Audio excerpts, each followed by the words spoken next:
When the living entity wants to enjoy the modes of material nature in their totality, he prefers, out of many bodily forms, to accept that body which has 9 gates, 2 hands and 2 legs. Thus he prefers to become a human being or a demigod. The desire of the living entity to come into the material world is not very difficult to understand. Although one may be born in a family of Aryans, where there are restrictions against meat eating, intoxication, gambling and illicit sex, still one may want to enjoy these forbidden things. The more one desires a degraded life within his heart, the more he falls down to occupy different forms of abominable existence. This is the process of transmigration and evolution. Unless one is properly trained, he becomes a victim of the modes of material nature, as confirmed by Bhagavad Gita 3.27. The bewildered spirit soul, under the influence of the 3 modes of material nature, thinks himself the doer of activities that are in actuality carried out by nature. As soon as one desires to enjoy his senses, he puts himself under the control of material energy and automatically, or mechanically, is placed into the cycle of birth and death in various life forms. When one takes shelter of this kind of intelligence, he identifies himself with the material body. Influenced by the material consciousness of I and mine, he begins to enjoy and suffer through his senses. Thus the living entity is entrapped. The 5 working senses prana, apana, udana, vyana and samana are the life air acting within the 5 circulatory processes and the 5 sense objects, namely form, taste, sound, smell and touch acquire knowledge. The living entity is assisted by these senses in acquiring knowledge and engaging in activity. The mind is the center of all activity, which is very powerful. To get out of the clutches of Maya, material existence, one has to control the mind. According to training, the mind is the friend and the enemy of the living entity. When the mind is engaged in meditation on the lotus feet of the Lord, the senses are controlled. This system of control is called yama, and this means subduing the senses. One who can subdue the senses is called a Goswami, but one who cannot control the mind is called Godasa. When one not being aware of his spiritual position, the living entity, directed by the mind, goes out through the 9 gates, namely 2 eyes, 2 nostrils, 2 ears, mouth, genital and rectum, to enjoy material objects.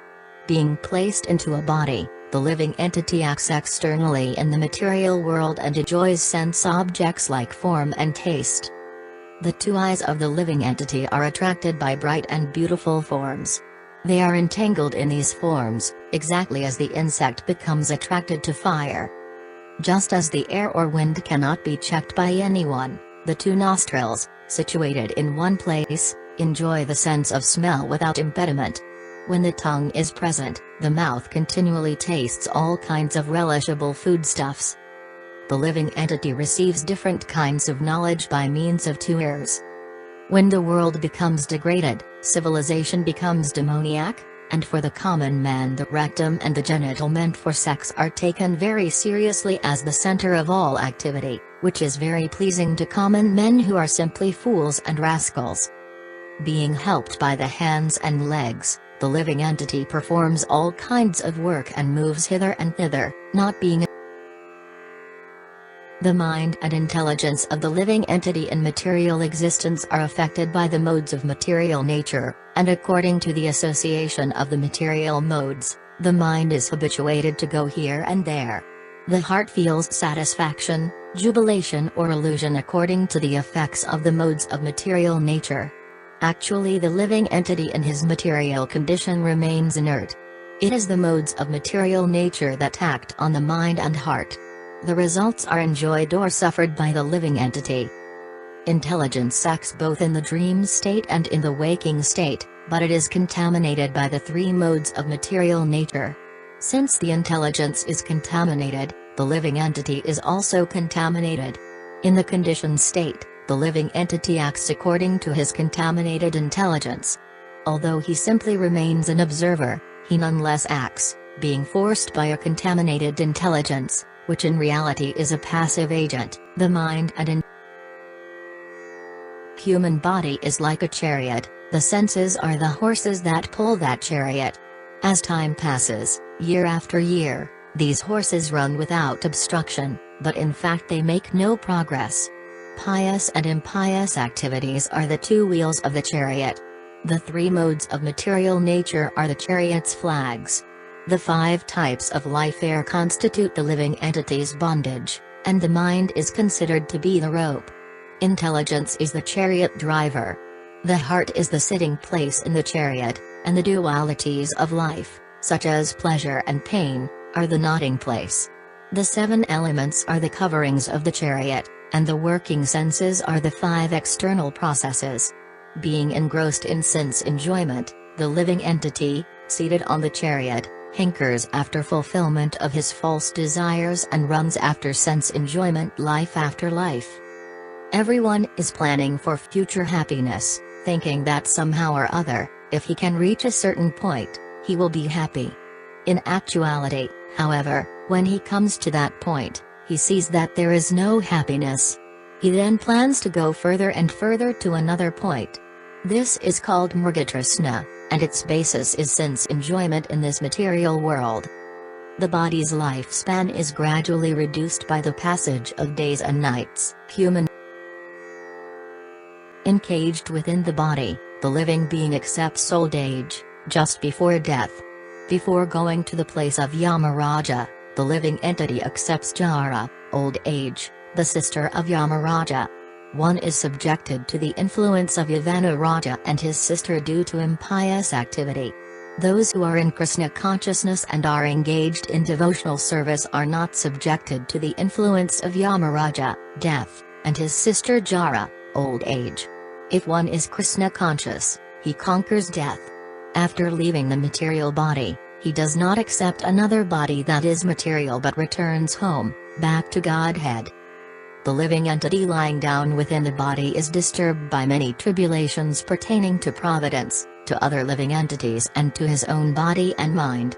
Despite all kinds of tribulations, the living entity, subjected to the necessities of the body, mind and senses and suffering from various types of disease, is carried away by many plans due to his lust to enjoy the world.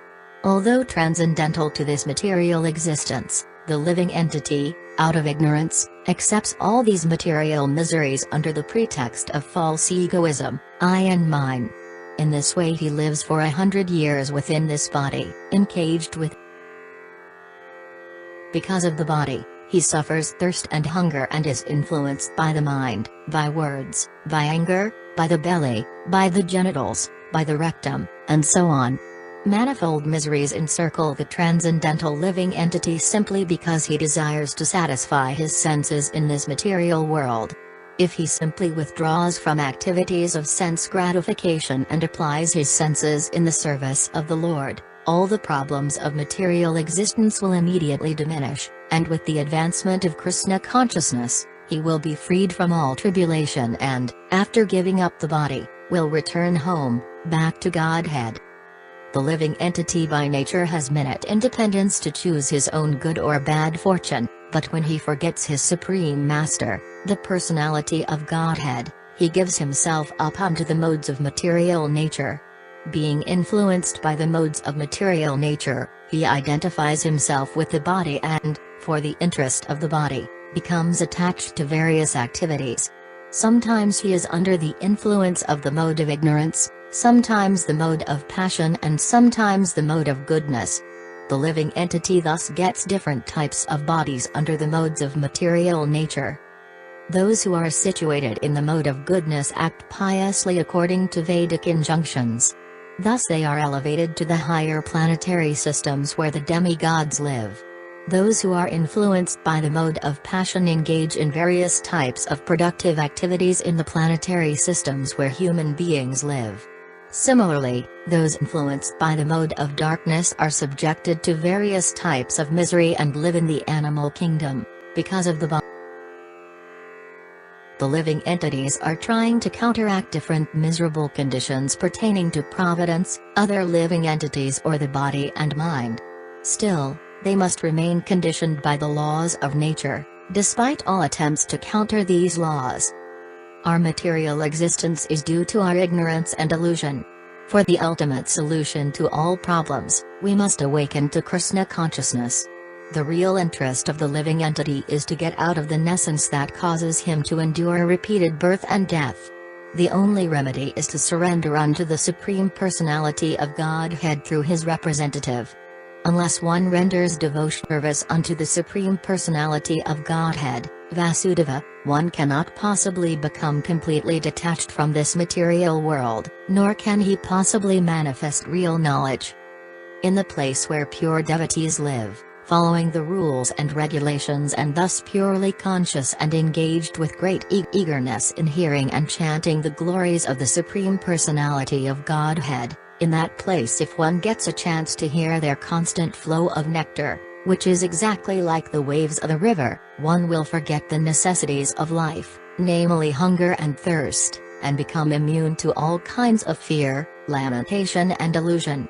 One who is situated in pure consciousness conquers his mind and senses is like a king in his fortress who conquers his powerful enemies, the living entity. All glories to Srila Prabhupada. All glories to Sri Sri Guru and Sri Sri Gauranga. All